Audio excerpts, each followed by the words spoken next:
Hi, welcome to my channel Charitas home.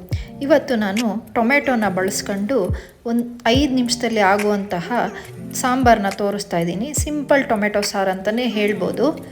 ಇದು ಬೇಗನೂ ಆಗುತ್ತೆ, ಟೇಸ್ಟಿಯಾಗೂ ಇರುತ್ತೆ. ಒಂದ್ಸಲ ಟ್ರೈ ಮಾಡಿ. ಅನ್ನಕ್ಕಂತೂ ತುಂಬ ಚೆನ್ನಾಗಿರುತ್ತೆ.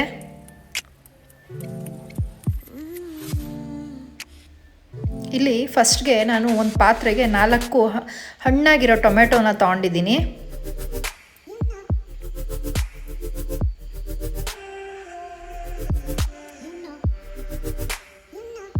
ಅದು ಮುಳುಗುವಷ್ಟು ನೀರು ಹಾಕ್ಕೋಬೇಕು. ಅದನ್ನು ಗ್ಯಾಸ್ ಹಂಚಿ ಟೊಮೆಟೊ ಇರೋ ಪಾತ್ರೆ ಇಟ್ಟು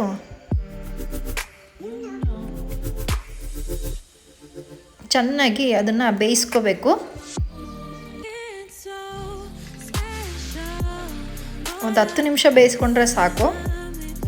ಈ ಥರ ಟೊಮೆಟೊ ಸಾಫ್ಟಾಗಿ ಆಗಬೇಕು. ಆದಮೇಲೆ ಗ್ಯಾಸ್ ಆಫ್ ಮಾಡಬೇಕು. ಆಫ್ ಮಾಡಿ ಇವಾಗ ಒಂದು ಪುಡಿನ ರೆಡಿ ಮಾಡ್ಕೊಳ್ಳೋಣ. ಅದಕ್ಕೆ ಒಂದು ಚಿಕ್ಕದು ಬಾಣಲಿ ಇಟ್ಟು ಬಿಸಿ ಆದಮೇಲೆ 2 ಸ್ಪೂನಷ್ಟು ಹೆಸರುಬೇಳೆ,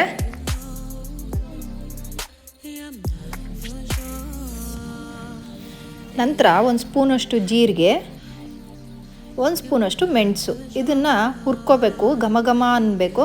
ಅಲ್ಲಿವರೆಗೂ ಹುರ್ಕೊಂಡು ಎತ್ತಿಟ್ಕೋಬೇಕು.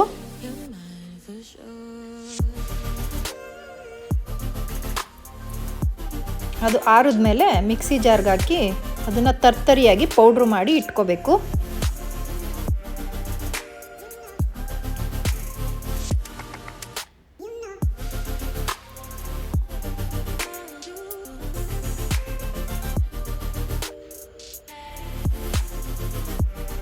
ಈ ಥರ ಪೌಡ್ರ್ ಮಾಡಿದ್ರೆ ನಡೆಯುತ್ತೆ.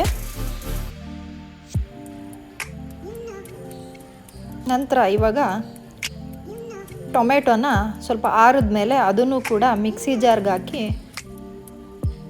ಎಲ್ಲ ತೆಗೆದು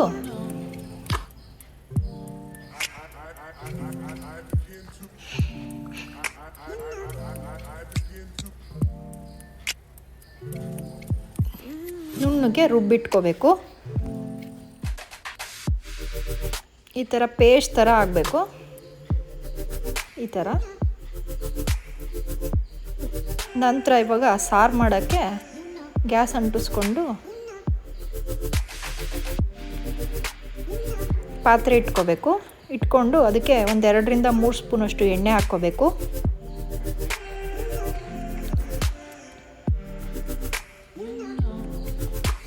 ಎಣ್ಣೆ ಬಿಸಿ ಆದಮೇಲೆ ಒಂದು ಅರ್ಧ ಸ್ಪೂನಷ್ಟು ಸಾಸಿವೆ, ನಂತರ ಸ್ವಲ್ಪ ಕರ್ಬೇವಿನ ಸೊಪ್ಪು, 1 ಇಡಿ ಬೆಳ್ಳುಳ್ಳಿ, 1-2 ಬ್ಯಾಡಗೆ ಮೆಣಸಿನ್ಕಾಯಿ ಅದನ್ನು ಹಾಕ್ಕೋಬೇಕು.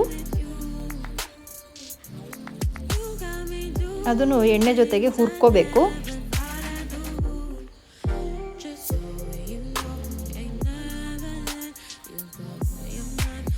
ನಂತರ ಹುರಿದಾದ್ಮೇಲೆ ಆವಾಗಲೇ ಪೌಡ್ರ್ ಮಾಡಿ ಇಟ್ಕೊಂಡಿದ್ವಲ್ಲ ಆ ಮಸಾಲೆನೂ ಹಾಕ್ಕೋಬೇಕು. ಅದನ್ನು ಘಮ ಬರೋವರೆಗೂ ಎಣ್ಣೆಯಲ್ಲಿ ಹುರ್ಕೋಬೇಕು. ಹುರ್ಕೊಂಡಾದ್ಮೇಲೆ ಆವಾಗಲೇ ಟೊಮೆಟೊ ಬೇಯಿಸಿಟ್ಟಿದ್ವಲ್ಲ ಆ ನೀರಿಗೆ ಟೊಮೆಟೊ ರುಬ್ಬಿರೋದನ್ನ ಹಾಕಿ ನಮ್ಗೆ ಎಷ್ಟು ಬೇಕೋ ಅಷ್ಟು ನೀರು ಸೇರಿಸಿ ಇಟ್ಕೊಂಡಿರಬೇಕು. ಇದು ಸ್ವಲ್ಪ ಹುರಿದಾದ್ಮೇಲೆ ಆ ಟೊಮೆಟೊ ನೀರಿರುತ್ತಲ್ಲ ಅದನ್ನು ಹಾಕ್ಕೋಬೇಕು.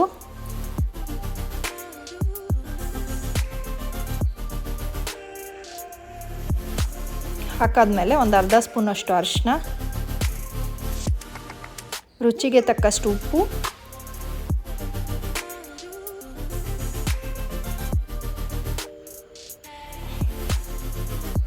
ಚೆನ್ನಾಗಿ ಒಂದ್ಸಲ ಮಿಕ್ಸ್ ಮಾಡಿ ನಂತರ ಖಾರ ನೋಡಿಕೊಂಡು ಖಾರದ ಪುಡಿ ಹಾಕ್ಕೋಬೇಕು. ನಂತರ ಒಂದು ಸ್ವಲ್ಪ ಕಟ್ ಮಾಡಿರೋ ಕೊತ್ತಂಬರಿ ಹಾಕಿ ಸಾರನ್ನ ಚೆನ್ನಾಗಿ ಕುದಿಸ್ಕೋಬೇಕು.